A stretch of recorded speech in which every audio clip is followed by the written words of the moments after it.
I'd like to introduce Phyllis Schlafly, who is the founder and president of the Eagle Forum, well known to St. Louisans because she makes her home here, but she's also well known across the country for engaging on conservative arguments, and being an advocate for conservative principles. And she could talk on a number of questions of today in the Missouri legislature and others.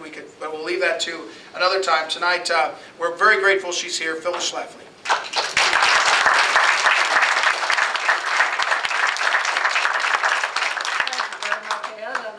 I'm just thrilled to see this large number of people who've come out to discuss a very important subject. Thank you for caring and for being here. And I certainly endorse everything that Peter Kinder just said. His lawsuit is very important. The constitutional and legal challenges to Obamacare are extremely valid and important. And I will tell you a few more things about what's wrong with it other than what he told you. And I will tell you the new news that just came out today, the exciting news about Obamacare.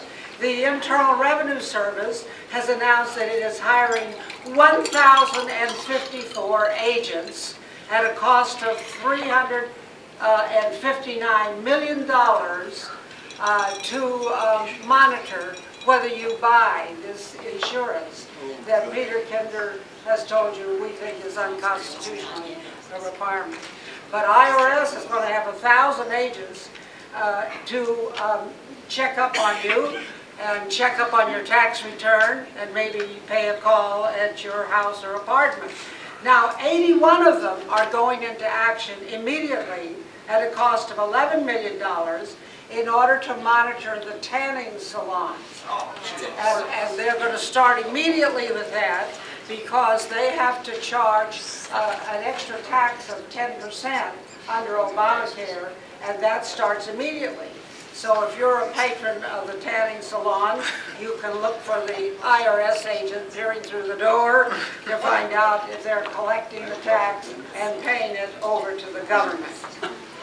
Now, we elected a new Congress last November the 2nd, and I'm happy to tell you that the House did what we told them to do. They passed a repeal of Obamacare, and that was really great.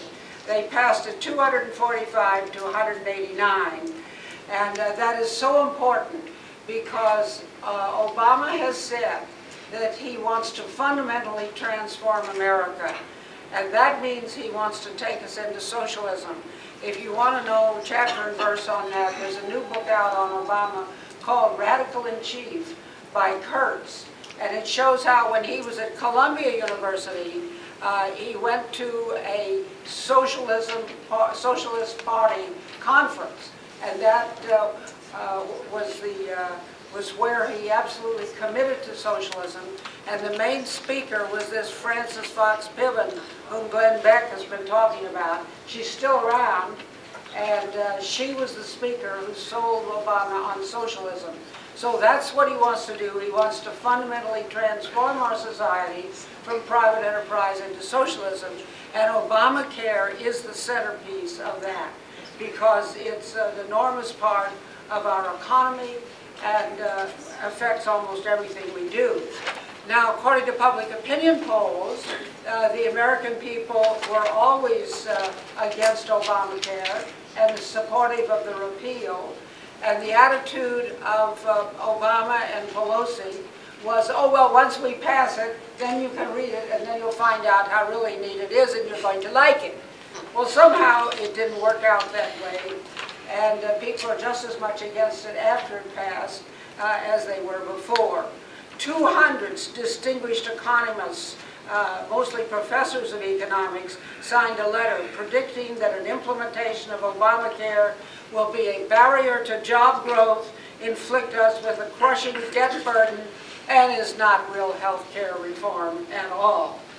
So I hope that the congressman will continue to remind the American people why they passed repeal and why it is so important that we continue until we do get repeal. The Senate, of course, is not willing to pass it now, and that's why the next election coming up next year is so terribly important. because we need to have a Senate that will pass repeal, and then we need to have a president who will sign the repeal, because the whole Obamacare is just a disaster economically.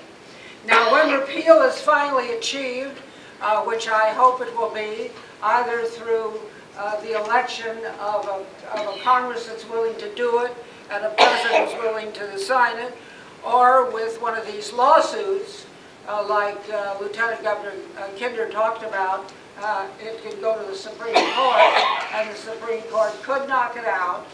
You can hope. We don't know. I'm not going to predict what the Supreme Court will do. They certainly don't do everything I think they ought to do. But they could knock out the mandate that forces you to buy health insurance, which is the key part. That's the way they have to finance it. Now, I hope that the Congress will continue to have hearings refuting the propaganda that is out about Obamacare and showing people really what's wrong with it. Now, I'll tell you some of the good things that will happen when we finally do get repeal, and I do believe we will because it's so bad. For example, you will then not be hit with a big fine by the government for not buying the insurance that the government orders you to buy. That's their plan. You will retain, if we don't have Obamacare, you will retain your right to buy health insurance that includes the benefits you need instead of a more costly policy mandated by the bureaucrats. That's the key element in this. If you want to have insurance, you should be able to buy one that suits your needs and not the bureaucrats. Now, if you are young, if we don't have Obamacare, you will not be forced to pay higher premiums for mandatory health insurance to subsidize people who are older and sicker. If you are a senior, you won't suffer $500 billion taken out of Medicare to pay for insurance for the illegal aliens, because that's the way it's planned to operate. If we don't have Obamacare, you will not be standing in long lines to see a doctor. You won't be put on a 2-year waiting list for surgery that you need. The Obamacare is such a vast takeover.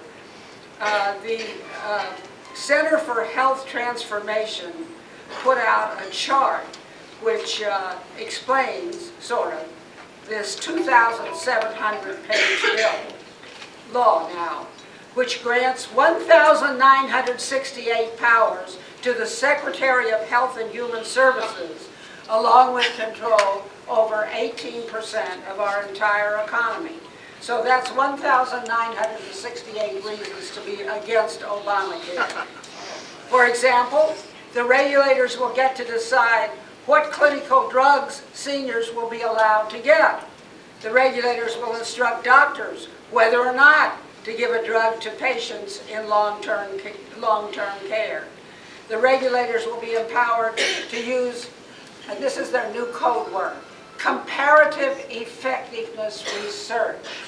Now that's the code word for the death panel, because that means the regulators will be able to decide whether seniors get care or not, based on your age and condition. In other words, whether you're worth spending any money on. Well, another way of putting that is whether you live or die. Now, remember that Republican congressmen, or at least some of them, promised both repeal and replace. And so their task is to give us a better plan to deal with health care, and I'd like to give them some helpful suggestions. Their task is to detach health care from the bureaucrats and the appropriators, in other words, from government, because that's the only way we can get health care costs under control. Anybody who tells you it's going to be cheaper if the government runs it must believe in the tooth fairy, that's all.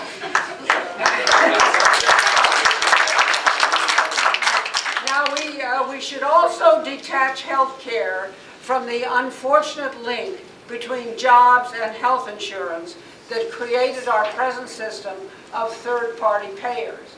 There may be one or two here in this audience who can remember during World War II we had wage and price control. And to get around the wage control, they created this loophole of allowing the businesses to give their employees tax-free health care benefits. Well, it's stuck with us and it's grown. And this idea of somebody else paying for it, you know, you go to the doctor, you don't have any idea how much it costs or who's paying for it.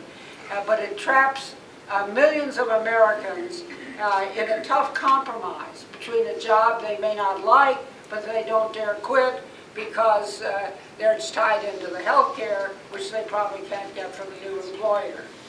Now, I think the solution is health savings accounts, tax-exempt savings accounts, so that we can pay for the minor expenses out of our own fund that we have built up tax-free.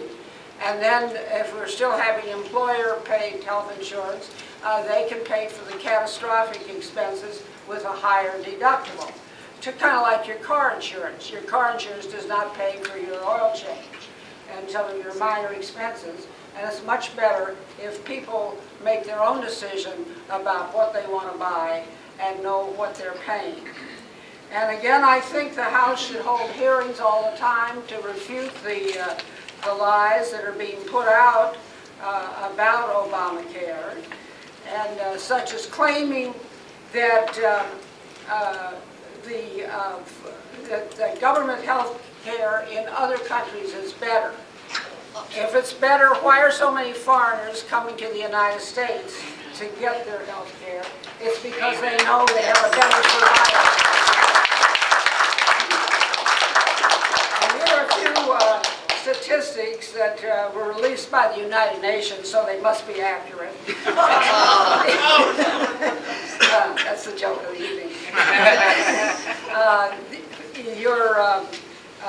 The percentage of people who survive cancer 5 years after diagnosis is 65% in the United States, 46% in England. The percentage of people diagnosed with diabetes who receive treatment within 6 months, 93% in the United States, 15% in England. The seniors needing hip replacement who received it within 6 months, 90% in the United States and 15% in the United Kingdom. I had a broken hip and I had the replacement the following morning. I'm sure I wouldn't have gotten that in some other country. And getting to see a medical specialist within 1 month, 77% of Americans can, but only 40% of the people in socialist England. So these are some of the reasons why some of the reasons why we're against Obamacare, and we want to back up our congressman who voted to repeal Obamacare. We want to make sure that we elect a Senate next year that will repeal and carry it out. And I thank you for caring enough to come to this meeting tonight.